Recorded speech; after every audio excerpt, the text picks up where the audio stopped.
Hello friends, welcome back to my YouTube channel. ఎలా ఉన్నారు అందరూ? ఈరోజు అయితే నేను ఒక హెల్దీ రెసిపీతో మేము ముందుకు వచ్చాను. అదేంటో కాదండి, వడలు. హెల్దీ రెసిపీ ఎందుకంటారా? ఈ వడల కోసం నేను మినపప్పు, పెసరపప్పు, బెబ్బర్లు అండ్ రాజ్మాని నానబెట్టాను. ఇవన్నీ ఈక్వల్ క్వాంటిటీతో తీసుకోవాలి.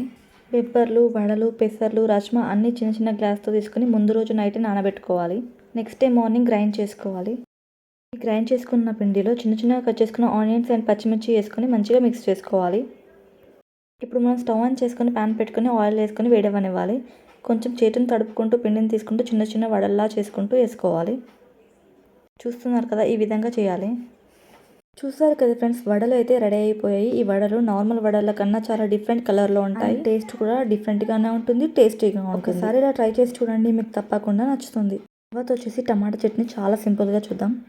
ముందుగా కొన్ని టమాటాలు తీసుకొని చిన్న చిన్నగా కట్ చేసుకొని పెట్టుకోవాలి. తర్వాత ఒక 5-6 పచ్చిమిర్చిని తీసుకొని కట్ చేసుకొని పెట్టుకోవాలి. తర్వాత పుదీనా, కరివేపాకు, కొత్తిమీరను వాష్ చేసి పెట్టుకోవాలి. పుదీనా చాలా ఎక్కువగా ఉండాలి, అప్పుడే టేస్ట్ బాగుంటుంది. ఇప్పుడు స్టవ్ ఆన్ చేసుకొని ప్యాన్ పెట్టుకొని ఆయిల్ వేసుకొని ముందుగా కట్ చేసుకుని పచ్చిమిర్చి వేసుకోవాలి.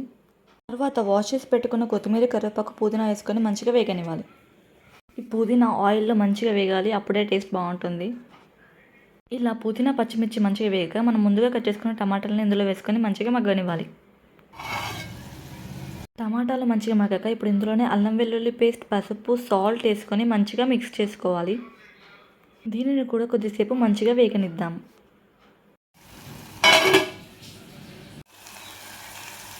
టమాటాలో అయితే మంచిగా వేగాయి. ఇప్పుడు మనం దీన్నంతా మిక్సీ జార్లో వేసుకొని మిక్సీ పట్టుకోవాలి. చూస్తున్నారు కదా, ఇప్పుడైతే సింపుల్ టమాటా చట్నీ రెడీ అయిపోయింది. నేనైతే ఈ టమాటా చట్నీతో పాటు పల్లె చట్నీ కూడా చేశాను.